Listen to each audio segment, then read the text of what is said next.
आता जसे तंत्रज्ञानामुळे काही नोकऱ्या जातात, हम्म. त्याच्या कैक पटींनी येतात देखील. एआय मुळे काही नोकऱ्या जातील, पण त्याच्याहून जास्त तयारही होणार आहेत. भारत हा जगात ऑलरेडी एआय टूल्स वापरणारा सर्वोत्तम देश झालेला आहे. 4 अजून तर मी अजून ओढाताण करून तुम्ही 5वं आठवाल. आज सकाळचा आकडा जगात 1,66,000हून जास्त एआय टूल्स आहेत. तुमच्याकडे आता काही द्यायला राहिलंय का, हा माझा जास्त काउंटर क्वेश्चन आहे. तुम्ही जर 1 GB इंटरनेट वापरलं तर तुम्ही जवळपास 18% तुमची माहिती इंटरनेटला देता.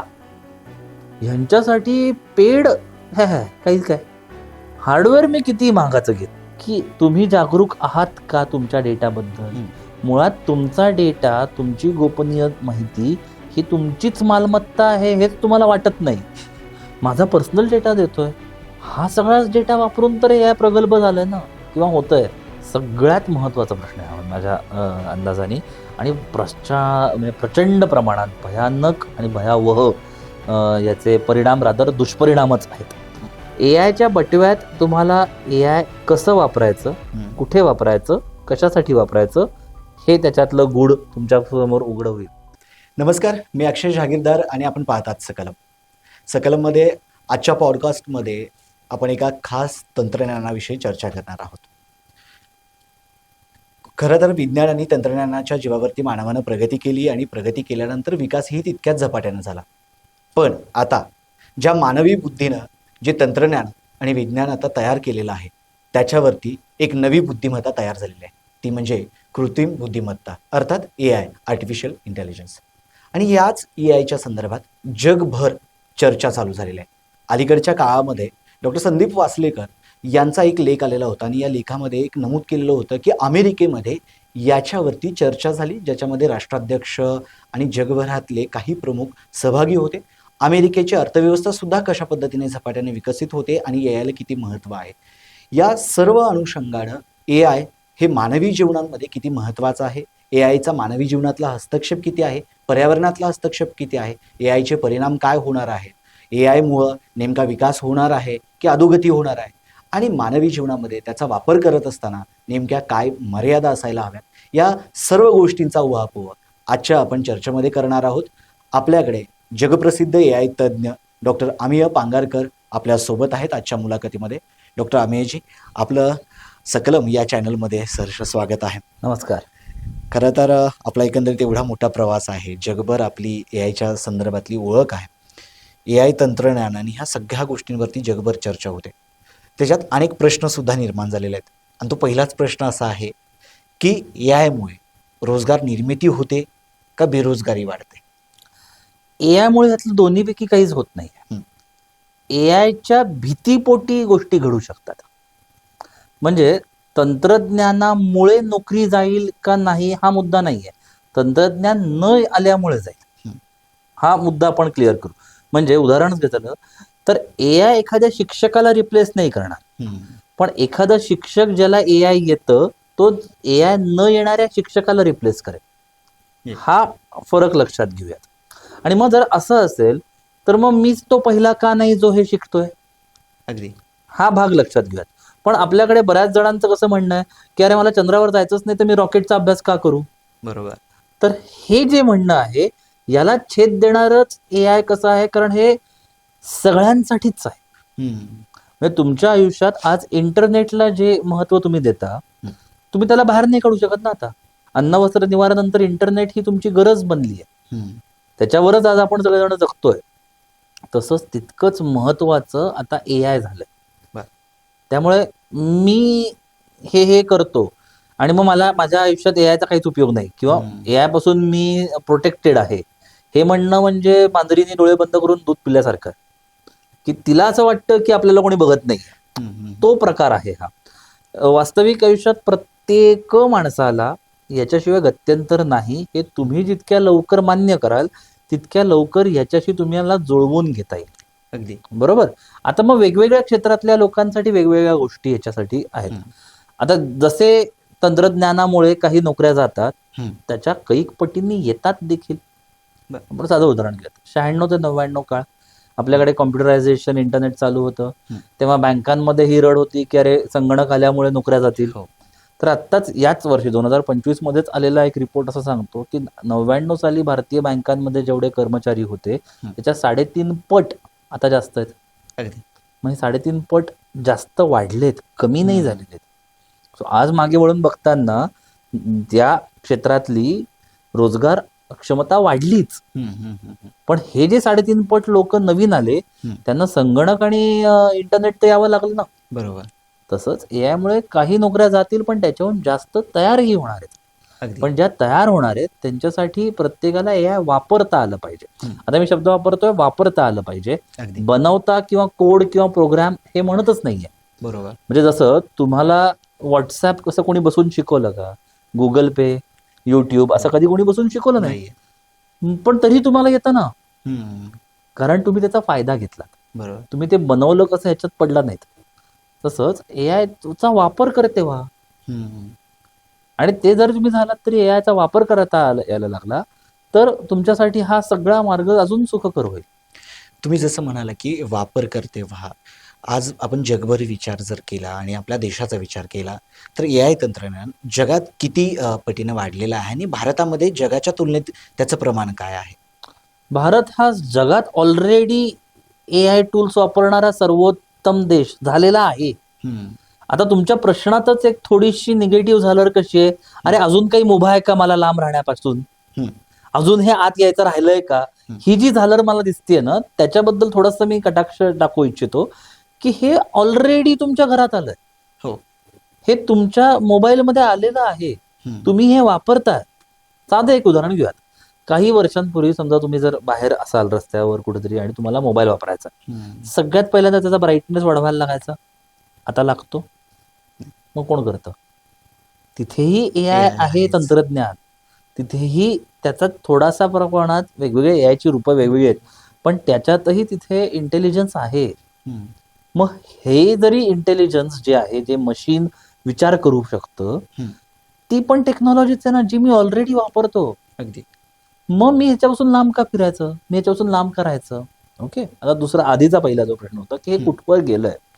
मला सांगा, चॅट जीपीटी वगैरे असे किती टूल्स तुम्हाला माहिती असतील? आपण जर 1-2 मिनिटं चाललं. चॅट जीपीटी, अजून कुठल्या माहिती? ग्रोक आहे. ग्रोक, त्याच्यानंतर आता नवीन आलेलं जेमिनी आहे, अजून गुगल जेमिनी. बस याच्या पलीकडे 3-4 अजून. तर मी अजून ओढाताण करून तुम्ही 5वं आठवाल.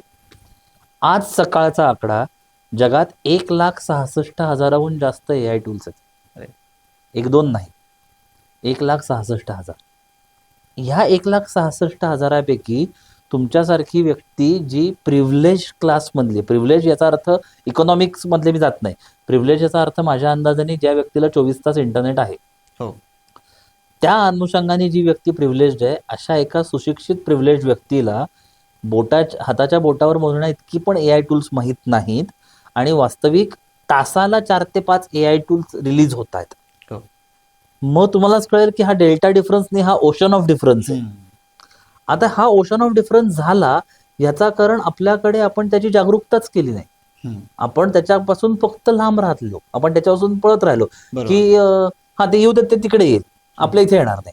अच्छा आलं का, मग ते बँगलोरला येईल. महाराष्ट्रात कसलं आहे? अच्छा महाराष्ट्रात पण आलं, पण ते पुढे मुंबईला येईल. कोल्हापुरात कोण येत आहे? कोल्हापुरात पण. हे जे लांब पळणं हे ह्याच्यासाठी घातक आहे. त्यामुळे ह्याची गती अफाट आहे, बेफाम आहे. आपल्या मेंदूच्या कदाचित गतीची जी वाढ आहे, जी गती आहे, त्याच्याही इक्विव्हॅलंट हे आहे का, असेही संशोधन चालली आहेत की एआय ज्या गतीनं वाढतंय त्याच गतीने मेंदू वाढतोय का माझा, का त्याच्यात तफावत आहे. असेही अनेक प्रकारचे संशोधन सध्या चालू आहेत.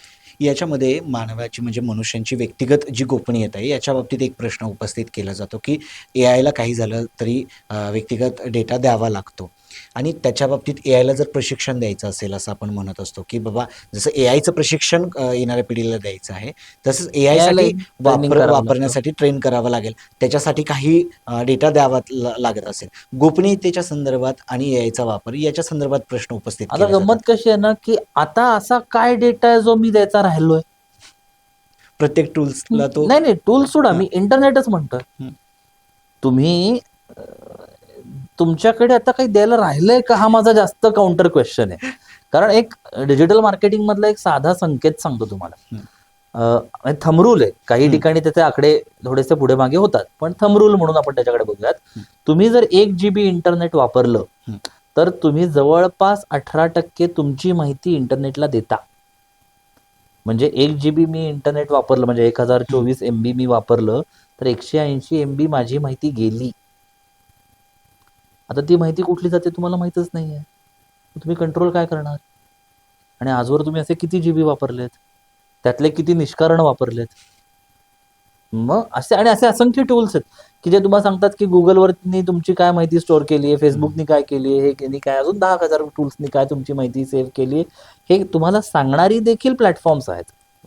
त्यातल्या एका कुठल्याही प्लॅटफॉर्मवर गेलं तर कदाचित तुमचे डोळे पांढरे पडतील की अरे बापरे हे एवढं याला माहिती आहे. पण ते त्याला कळलं कसं? मीच दिलं ना. ह्या सगळ्या टूल्स किंवा हे सगळे प्लॅटफॉर्म्स ते आधी विचारत होते मला की तुम्हाला गोष्टी शेअर करायच्या आहेत का. मला घाई होती ना ऍक्सेप्ट ऑल म्हणायची. मग आता मी देऊन बसल्यावर आता मी का त्याच्याबद्दल रडायचं? पहिला मुद्दा. दुसरा मुद्दा, आपल्याकडे सॉफ्टवेअर्स किंवा हे सगळे जे सॉफ्ट गोष्टी आहेत ह्यांच्यासाठी पेड काही काय हार्डवेअर मी किती महागाचं घेत, सॉफ्ट गोष्टी पैसे देऊन वगैरे घ्यायची मानसिकताच नाही. म्हणजे एखाद्या वेबसाईटवर तुम्ही गेलात आणि ती म्हणाली की त्या वेबसाईटवर तुम्हाला असं दिसलं की मला एक डॉक्युमेंट माझ्यासाठी हवी आहे, डाउनलोड करायची आहे, गाणं ऐकायचं आहे आणि ते करण्यासाठी ₹1 भरा. मला सांगतो तुम्ही मी सोडा 99.99% भारतीय करणार नाहीत. मग आपण जाऊ दुसऱ्या वेबसाईटला.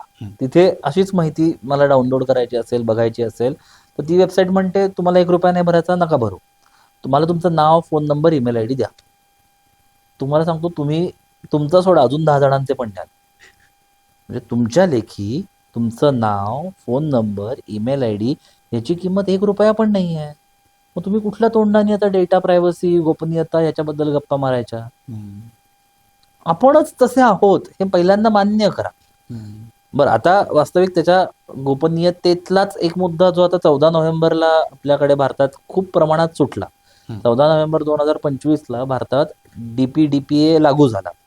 त्याच्यामुळे आता ह्यापासून मला बऱ्यापैकी प्रोटेक्शन आलं, पण अर्थात त्याचं इम्प्लिमेंटेशन मध्ये बऱ्याच फेजेस आहेत. ते पूर्ण इम्प्लिमेंट व्हायला काही काळ जाईल, पण सुरुवात झाली. पण ह्याच्याही अलीकडे मी या पॉइंटला खोलात येऊ इच्छितो की तुम्ही जागरूक आहात का तुमच्या डेटाबद्दल? मुळात तुमचा डेटा, तुमची गोपनीय माहिती ही तुमचीच मालमत्ता आहे हेच तुम्हाला वाटत नाही. ते तुमचं खिरापत असल्यासारखी आपण सगळीकडे वाटायला जातो.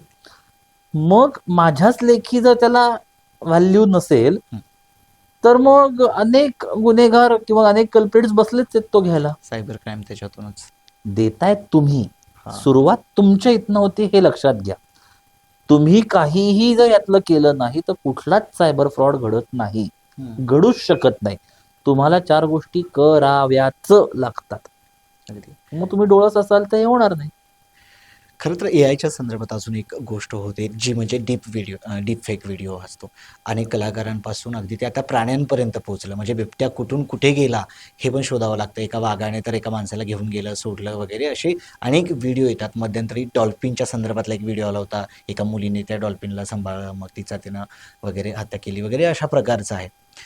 खरं आणि खोटं AI मध्ये ओळखायचं कसं? कसं आहे ना की AIची डेफिनेशन जर बघितली तर ते असं आहे की हे असं एक तंत्रज्ञान आहे जे मानवी बुद्धिमत्तेची नक्कल करते.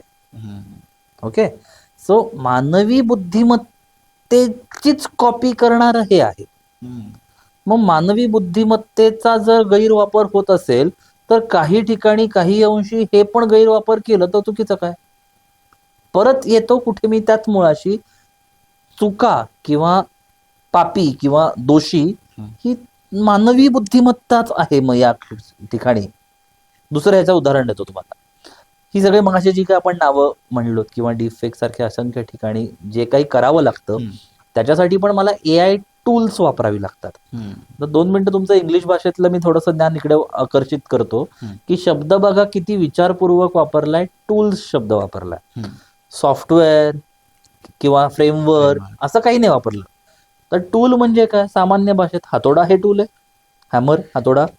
मग आता हातोडाने खिळा पण ठोकता येतो किंवा समोरच्याचं डोकंही फोडता येतं. पण या दोन्ही ठिकाणी मी तो ड्रायव्हिंग फोर्स आहे. मी तो उचलतोय, म्हणजे माणूस तो उचलतो आणि तो करतोय.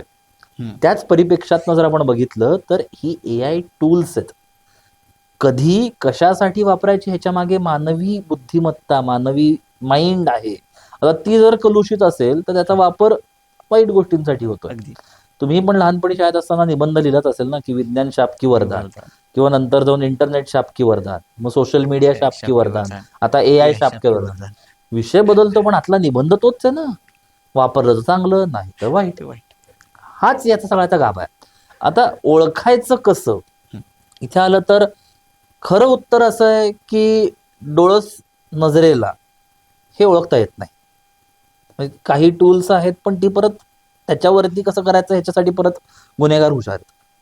सो नॉर्मल नेकेड आईजने जे काही मला दिसतं ह्याच्यात ओळखू येईल इतकं वरवरचं आता कुठलाच गुन्हेगार करत नाही. त्याच्यात वॉटरमार्क दिसेल, त्याच्यात AI कुठे दिसेल, इतका बावळट गुन्हेगार नाही हे आपण पहिल्यांदा मान्य करूयात. कायम चोर पोलिसाच्या पुढे असतो. त्यामुळे इतका वरवरच्या बेसिक चुका कुठला तराहीत गुन्हेगार करणार नाही. मग काय करायचं तर तिथे परत थोडीशी प्रोग्रामिंग किंवा IT ची बॅकग्राऊंड लागते, की हे जे काय आलं याची सोर्स फाईल आपल्याला मिळू शकते. मग त्या सोर्स फाईलचा कोड जो असतो त्याच्यातनं 4 गोष्टी कळता येतील. पण त्याच्यासाठी थोडंसं तरी R लँग्वेज किंवा पायथनचं थोडंफार प्रशिक्षण लागेल. पण ते जर नसेल, साधा प्रश्न, तुम्हाला काहीतरी आलं, तुमच्या मनात हे खोटं असू शकतं, ही शंकेची पाल जरी चुकली तरी मी सांगतोय की आपण आता जे काय मुलाखत करतोय यातनं बरंच साध्य झालं. मुळात असं काहीतरी घडू शकतं की जे खरंच घडलं नाही, ते तितक्या रिअलिस्टिकनी AI बनवता येतं हे पहिल्यांदा मान्य करा. हे ज्या क्षणी मला मान्य होईल ना, तेव्हा असा अचानक माझ्या समोर काहीतरी आला तर मी विश्वास ठेवणार नाही त्याच्यावर. पण असं काही आलं की काय दुसरी गोष्ट असते, घाई, की मला ते अजून 100 जणांना पाठवायचं आहे. मग मी त्या आगीत अजून तेल ओततो. मग मी लिहितो की हे बघा कसं खरं आहे. आणि आता विद्यापीठापेक्षा व्हॉट्सअप विद्यापीठावरती जास्त लोकांचा विश्वास आहे. त्या व्हॉट्सअप विद्यापीठावर अशा गोष्टी अजून असंख्य प्रमाणात पसरवल्या जातात. सो परत त्या पसरवणारे कोण आहेत, तुम्ही आणि मीच. खरं. मग ते का आपण करतो, काही नाही, घाई आणि विचार न करणं किंवा कुठल्याही विषयाच्या खोलात डोहापर्यंत जायचंच नाही, वरवरतीच मी खुश आहे, मग हे प्रॉब्लेम्स होणारच. पण या सगळ्यांमध्ये भारतामध्ये आणि जगभरामध्ये AI च्या संदर्भातले कायदे याच्यावरती नियंत्रण करू शकतात का, किंवा कायद्यांमध्ये अजून काय बदल करणं? साधी गोष्ट आहे, आपण आता इंटरनेट किंवा या सगळ्या वेगात किंवा AI हे ऑलरेडी 5Gच्या स्पीडनी चाललं. म्हणजे मी मगाशी जाता जाता एक छोटासा उल्लेख केला की एका तासात 5 AI टूल्स आले. म्हणजे उदाहरण देतो, आज सकाळी मी माझ्या हॉटेलवरनं निघालो, तुमच्याशी गप्पा मारून अजून 2-4 कामं करून समजा संध्याकाळी मी माझ्या हॉटेलवर परत जाईन. या साधारण एक 8 तासांमध्ये मी जेव्हा हॉटेलवर नव्हतो, ह्या 8 तासांमध्ये जवळपास 40 नवीन AI टूल्स लॉन्च झाली आहेत, जी मला संध्याकाळी एका व्हिडिओ कॉलवर जायच्या आधीचा माझा बॅकलॉग आहे. हे लक्षात येतंय का तुम्हाला? आता हा जर वेग मला पकडायचा असेल तर त्या वेगातच हे तंत्रज्ञान वाढतंय. आता एवढा वेग हा बाकी कुठल्याच गोष्टींना असणार नाही. आपल्याकडे बहुतांश गोष्टी याच्या अंडर ज्या याला ओव्हरपॉवर करणाऱ्या आहेत. हा इन्फॉर्मेशन टेक्नॉलॉजी ऍक्ट भारतातला 2000चा आहे. पण 2000ला क्रिप्टोकरन्सी नव्हती ना, 2000च्या वेळी AI टूल्स नव्हती ना. मग तोच कायदा अजूनही कसा काय? नंतर त्यात सुधारणा झाल्यात, नाही अशातला भाग नाही. आता मी DPDPAचंही उदाहरण केलं, पण बेसिक फ्रेमवर्क किंवा अजून बाकी 4 गोष्टी ज्या आहेत त्याच्यात आमूलाग्र बदलांची गरज आहे. पण नुसते कायदे नाहीत, मला इन्फ्रास्ट्रक्चर बदलायला हवं. सायबर पोलिसांचं जे काही इन्फ्रास्ट्रक्चर आहे किंवा सायबर क्राईम डिटेक्ट करणारं जे आहे किंवा अजून 10,000 पद्धतीचं इन्फ्रास्ट्रक्चर तितक्या प्रमाणात डेव्हलप झालं तर हे चटकन होईल. पण ते डेव्हलप होईपर्यंत आपण माणसं का नाही डेव्हलप करायची? जी तुम्ही मी असे जे आपण सामान्य नागरिक जर हे वापरताय त्यांच्यापर्यंत जर हा विषय अतिशय सोप्या शब्दात पोचवला, त्यांना जर ह्याच्यातनं जागरूकता मिळाली तर सहजपणे अशा गोष्टींपासून ते स्वतःला वाचवू शकतात. खरं तर जगभरामध्ये आपण पाहतोय की AI तंत्रज्ञानाचा वापर करून एक व्हायलन्स तयार केला जातो किंवा जेवढे काही हिंसा तयार केल्या जातात हे अतिशय घातक आहे. आणि मग AIचा वापर करून जर मानवी जीव घेण्याची प्रक्रिया आपण AI कडे दिली तर येणाऱ्या काळासाठी हे किती धोकादायक असू शकतं? परत एआय माणसाचा जीव नाही घेणार, हे परत मी तुम्हाला तेच सांगतो. एआयचा वापर करून एआयचा वापर करणारा माणूस दुसऱ्या माणसाचा जीव घेईल. हो. त्यामुळे जीव माणूसच घेईल. हा. आधी सुरा लावत होता, त्याच्यावर एआय वापर, एआय वापरतोय. पण मागे माणूसच असेल. लक्षात घ्या ना हो. हे म्हणजे असं म्हणण्यासारखं आहे की हातोडा स्वतः उड आणि काय बाबा जहागीरदारांच्या डोक्यात जाऊन पड. हे जसं आपल्याला गमतीशीर किंवा काय बाबा कपोलकल्पित वाटतं, तसंच हे आता तुम्ही म्हणताय ते वाक्य आहे. ते घडूच शकत नाही. म्हणजे ते डॉन मूव्ही मधलं ते वाक्य आहे कसं की इसको पकडणं मुश्किल नाही, नामुमकिन आहे. तसं हे नामुमकिन आहे. हे घडूच शकत नाही की बाबा रे तू उठ आणि पड डोक्यात. पण मग या दोन्ही ठिकाणी काय घडू शकतं की मी तो उचलू शकतो, मी तो तुम्हाला न कळता तुमच्यावर हल्ला करू शकतो. हे मात्र होऊ शकतो. आता परत थोडंसं मी दुसऱ्या बाजूला येतो. आपण आता गंमत काय ना, आपण आता सगळ्या बाजूला डिजिटल आहोत. म्हणजे सध्या असंख्य प्रमाणात आपण मोबाईल्स वापरतो, स्मार्ट डिव्हाइसेस वापरतो. याच्यातून आपण आपला किती डेटा देतोय. बरं हे कमी की काय आपल्याकडे तर अलेक्सा सिरी सारखे पाहुणे आलेत, तर माझाच एकट्याचा का सगळ्यांचा डेटा ऐक. आपल्या घरात आधी फक्त साधे डिव्हाइसेस होते, refrigerator, TV, fan, washing machine. अचानक ते पण स्मार्ट झालेत.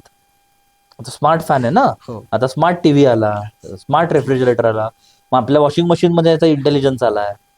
आणि ते काय हे समजून घ्यायच्या आधी ते आपण दणदणीत पैसे जास्त खर्च करून विकतही घेतलेत. तर तेही तुमचा डेटा घेत आहेत, हे तुम्हाला कळत नाहीये. तुम्हाला खरंच सांगतो, आजपासून एक 18-20 महिन्यांच्या आसपास हे सगळं वॉशिंग मशीन्स आणि टेलिव्हिजन किंवा रेफ्रिजरेटर तुम्हाला सांगणार आहेत, अरे रेफ्रिजरेटर तुम्हाला सांगेल किती दिवस कोबी खाता, दुसरी भाजी घ्या. आता हे जे, कारण हा डेटा त्याला मी आता द्यायला लागलोय, इंटेलिजन्स त्याच्यात मी बिल्ड करायला लागलोय. सो ह्याच्या पुढचं व्हर्जन ऑफ हे सगळे IoT प्रोडक्ट्स किंवा IIoT प्रोडक्ट्स ज्यांना म्हणतात, इंटरनेट ऑफ थिंग्स किंवा इंडस्ट्रियल इंटरनेट ऑफ थिंग्स, यामध्ये हे कॉन्व्हर्सेशन किंवा इंटरॅक्शन सुरू झालं तर मला अजिबात नवल नाही वाटणार. मग हा डेटा त्याला ऑलरेडी मी देतोय, माझा पर्सनल डेटा देतोय. हा सगळाच डेटा वापरून तर या प्रगल्भ झालंय ना, किंवा होतंय तो आपणच देतोय. आता मी जर समजा अशा वृत्तीचा असेल की मी खूप हिंसक विचारांचा, जो तुमचा मुळात प्रश्न होता, तर माझा जो काही AI, माझा AI म्हणजे मी वापरत असलेल्या आणि मी कळत न कळतपणे ट्रेन केलेले माझे हे प्रोडक्ट्स सवंगडी, हे माझ्या अनुरूपच चालणार आहेत, कारण ते मला कॉपी करतात. आता मी जर हिंसक वळणाचा असेल तर माझा जो काही AI रेप्लिका आहे हा पण हिंसकच होईल. कदाचित तो काकणभर माझ्यापेक्षा जास्त होईल. ही झाली मला कॉपी करणारी. आता आपण जगातल्या गोष्टी बघूयात. आता एक उदाहरण घेऊयात. आत्ता सद्यस्थितीत कुठले चित्रपट सगळ्यात जास्त पॉप्युलर होतात ज्यात व्हायलन्स आहे. सो असा त्याला मास इंडेक्स कंटेंट पण मिळतो. OTT वरचा सगळ्यात डार्क कंटेंट सगळ्यात जास्त एंगेजिंग असतो. तो त्याला, असे असंख्य फिल्टर्स, मी अगदी ढोबळमानाने तुम्हाला आणि सोप्या शब्दात सांगण्याचा प्रयत्न करतोय की हाही कंटेंट त्याला सामूहिक कंटेंट म्हणून त्याच्याकडे जातो. अच्छा, म्हणजे हे व्हायलन्स वालच सगळ्यांना आवडतं. अच्छा, मी व्हायलंट आहे का, म्हणजे अजून व्हायलंट मला व्हावं लागेल. हे इंटेलिजन्स त्यात मशीनमध्ये मीच ट्रेन केलाय. आता असं वाढत वाढत वाढत, बरं आपण कसं करतो की आपल्याला एक गोष्ट आली आणि नवीन कोणतरी आलं तर आपण ती कशी छान आहे म्हणून आपण लगेच दाखवायला जातो. हे तेच करतं, कारण मलाच ते कॉपी करतंय ना. मग आता असेच जर जास्त वाढले तर, हाच तो तुमचा मगाचा प्रश्न आहे की पण ह्याच्या खोलाशी परत त्या डोहातपर्यंत जर आपण पोचलो तर कुठेतरी होईल की अरे हे वाईट नाहीये, माणसाचे विचार जे त्याला ट्रेन करतात ते तसेच. मग यालाच काउंटर म्हणून असे खूप छान वापर करणारे पण AI आहे, किंवा माणसं आहेत की जे खूप उपयुक्तपणे, समर्पकपणे ही टेक्नॉलॉजी वापरतात. पण परत का आपल्याकडे निगेटिव्ह जर्नलिझम जास्त आहे, त्यामुळे निगेटिव्ह गोष्टी लवकर चटकन आपल्याकडे येतात. जसं मानवी जीवनावरती यायचं काही परिणाम होत आहेत, तसं पर्यावरणावरती यायचे परिणाम होत आहेत का, आणि पर्यावरणावरती होत असतील तर ते कसे? सगळ्यात महत्वाचा प्रश्न आहे हा माझ्या अंदाजाने, आणि प्रचंड प्रमाणात भयानक आणि भयावह याचे परिणाम, रादर दुष्परिणामच आहेत. साधं उदाहरण घेऊयात. आपण 2 मुद्दे तुम्हाला सांगतो. तुम्ही एखादा कुठलाही या AI टूलला प्रॉम्प्ट दिलात, काहीतरी करा बाबा आणि इमेज द्या, गाणं द्या, निबंध द्या, काहीतरी, आणि त्याचं उत्तर तुम्हाला मिळतं.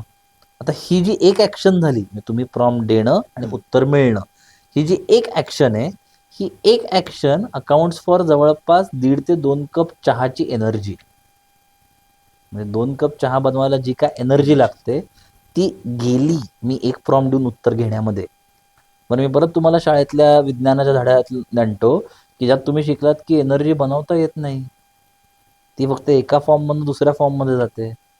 मग ही एनर्जी गेली नाही आता ती, असे मी किती वाया घालवतोय. एक. दुसरा, ह्या सगळ्यांचे जे काही सर्व्हर्स आहेत किंवा बॅकएंडला जो काही यांचे प्रोसेसर्स आहेत, ह्याच्यातून असंख्य प्रमाणात हीट जनरेट होते. हो. मग ते गार करायला, त्यांचा आत्मा थंड करायला मला परत खूप प्रमाणात पाणी वापरावं लागतं. ते कुठून येतं? आपल्याच आजूबाजूच्या कारणाचं. सो असे ह्याचे दुष्परिणाम खास करून पर्यावरणावरती प्रचंड आहेत. पण आता हे सगळं मी म्हटल्यावर तुम्ही आणि मी एआय वापरणं बंद करणार नाही आहोत, कारण असेच दुष्परिणाम कार वापरल्याचे पण आहेत, असेच दुष्परिणाम एसी वापरल्याचे पण आहेत, फ्रीज वापरल्याचे पण आहेत, त्यातनंही गॅसेस बाहेर पडतात जे मला हानिकारक आहेत. पण म्हणून आपण ते वापरणं बंद केलं का? त्यामुळे हे धोके माहिती असूनही आपण ते वापरणारच आहोत. मग माझं काय म्हणणं आहे, जिथे गरज आहे तिथेच वापरा, जिथे गरज नाही तिथे बिलकुल वापरू नका. तेवढं तरी स्वतःला ठेवा. पण परत आपल्याकडे इन्स्टंट ग्रॅटिफिकेशन, घाई, या गोष्टी इतक्या आहेत की मला प्रत्येक ठिकाणी वापरायचं आहे, का तर चटकन हवं. हा, म्हणजे तो ट्रेड ऑफ आहे या म्हणजे आपली पिढी आणि कदाचित पुढच्या पिढीमधला, की बाबा आपणच हे याचं इतकं एक्सप्लॉइट करायचं आणि पुढच्या पिढीला काहीच द्यायचं नाही, का ते किती काळ पुढे ढकलायचं, एवढाच मुद्दा आहे. डॉक्टर अमेय पांगरकर हे नाव खरं तर एआय तंत्रज्ञानाच्या संदर्भात जगभर घेतलं जाते, देशभर एक वेगळी ओळख आहे. आपण लिहिलं सहज सोपं डिजिटल मार्केटिंग आहे, सहज सोपं सायबर क्राईमवरती लिहिलं, आपण प्रॉम्प्ट इंजिनिअरिंगवरती लिहिलं, आणि आज मला एक आनंद होतोय की तुमचं एक नवं पुस्तक आज पुण्यात प्रदर्शित होत आहे एआयच्या बटव्यातून. डॉक्टर अमेय पांगारकरांच्या एआयच्या बटव्यात काय भेटणार आहे? थोडंसं फक्त करेक्ट करतो की आज त्याची 6वी आवृत्ती येते. हे पुस्तक वास्तविक हे माझं सगळ्यात पहिलं पुस्तक एआयच्या बटव्यातून लिहिलेलं. हे 2023 मध्ये लिहिलं होतं, जेव्हा कदाचित आपल्यापैकी अनेक जणांना एआय टूल्स हा शब्दच माहीत नव्हता. तेव्हा प्रचलित असलेली 48 विविध क्षेत्रातली 180 एआय टूल्स ही या पुस्तकात समाविष्ट आहेत. की म्हणजे मी HR मध्ये काम करतो, तर माझ्या क्षेत्रात कुठली एआय टूल्स चांगली आहेत, मी अकाउंट्समध्ये तर माझ्यासाठी कुठली एआय टूल्सचा फायदा आहे, अशी 180 एआय टूल्सचं ह्याच्यात कुठे कशा पद्धतीने वापरता येईल असं ह्याचं कंपायलेशन आहे. आणि आजवर जवळपास 10,000 जणांनी या पुस्तकाचा मराठी आणि इंग्लिश प्रती घेऊन त्याचा वापर करायला सुरुवात केल्यात. आणि अत्यंत आनंद त्याचा होतो की जेव्हा कोणीतरी वापरून आम्हाला कळवतं परत की मी अशासाठी ते वापरलं आणि त्याचा आम्हाला फायदा झाला वगैरे वगैरे. तेव्हा खूपच बरं वाटतं. एआयच्या बटव्यात तुम्हाला एआय कसं वापरायचं, कुठे वापरायचं, कशासाठी वापरायचं, हे त्याच्यातलं गूढ तुमच्या समोर उघड होईल.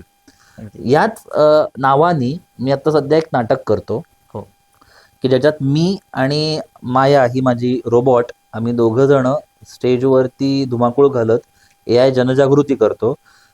सांगायला अत्यंत आनंद होतोय की भारतीय रंगभूमीच्या इतिहासात पहिल्यांदा एखादा रोबोट स्टेजवर अभिनय करणं हे घडतंय.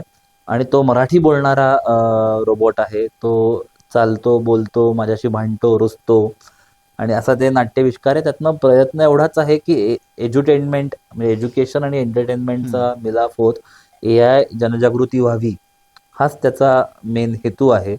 आणि याचे प्रयोग आता आम्ही काही ठिकाणी करतो आहोत. तोही एक एआयच्या बटव्यातूनचा एक वापर. अगदीच.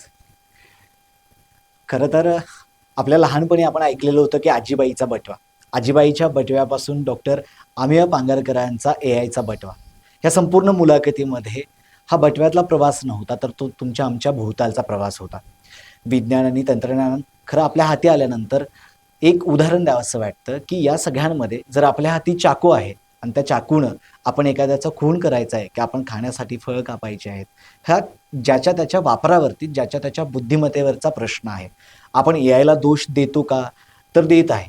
आणि निगेटिव्हिटी जी काही चालू आहे त्याच्या पलीकडे जाऊन डॉक्टर अमेय पांगरकर यांनी एक सांगितलं की जे करते ते ए आय नाही तर ती मानवी बुद्धिमत्ता करते आणि मानवी बुद्धिमत्ता ही ए आयला ट्रेन करत आहे. हा जो फरक होता महत्त्वपूर्ण तो तुमच्या आमच्या समोर आजच्या या पॉडकास्टच्या माध्यमातून आला. डॉक्टर अमेयजी आपण आलात, एवढं सगळं सहज सोपं जसं तुमच्या पुस्तकात आहे तितकी सहजता तुमच्या बोलण्यामध्ये आहे आणि एवढ्या सहज सर्वसामान्य माणसांना समजेल, त्यांना रुचेल, पचेल आणि खूप छानपैकी समजूतदारपणाने जे काही सांगण्याची पद्धत होती ती फार भारी होती. अरे, आणि thank you. मला असं वाटतं की हे तंत्रज्ञान आहे, कारण ए आय तंत्रज्ञान असलं तर ते मानवी भावना हो. अजून किती चांगल्या पद्धतीने देईल. मात्र तुमच्या ज्या भावना आहेत त्या निश्चितपणे लोकांच्या पर्यंत पोहोचल्या. सकलम यासाठीच आहे की मानवी भावना लोकांच्या पर्यंत पोहोचून नव्या समाजाला, वा. बदलत्या काळाला सकलम एक नवा दृष्टिकोन देण्याचं काम करत आहेत. आजच्या मुलाखतीमध्ये आपण आलात, आम्हाला वेळ दिलात याबद्दल मनापासून धन्यवाद. मला बोलवलं त्याबद्दल आभार आणि सकलमच्या पुढच्या प्रवासासाठी मनापासून शुभेच्छा. आणि खास करून मनापासून म्हणतोय कारण आपल्याला मन आहे, AI ला नाही. नाही, अगदीच धन्यवाद. हे आजचं पॉडकास्ट आपल्याला आवडलं असेल तर लाईक आणि शेअर करायला विसरू नका. तसेच आपल्या सकलम चॅनलला सबस्क्राईब जरूर करा. धन्यवाद.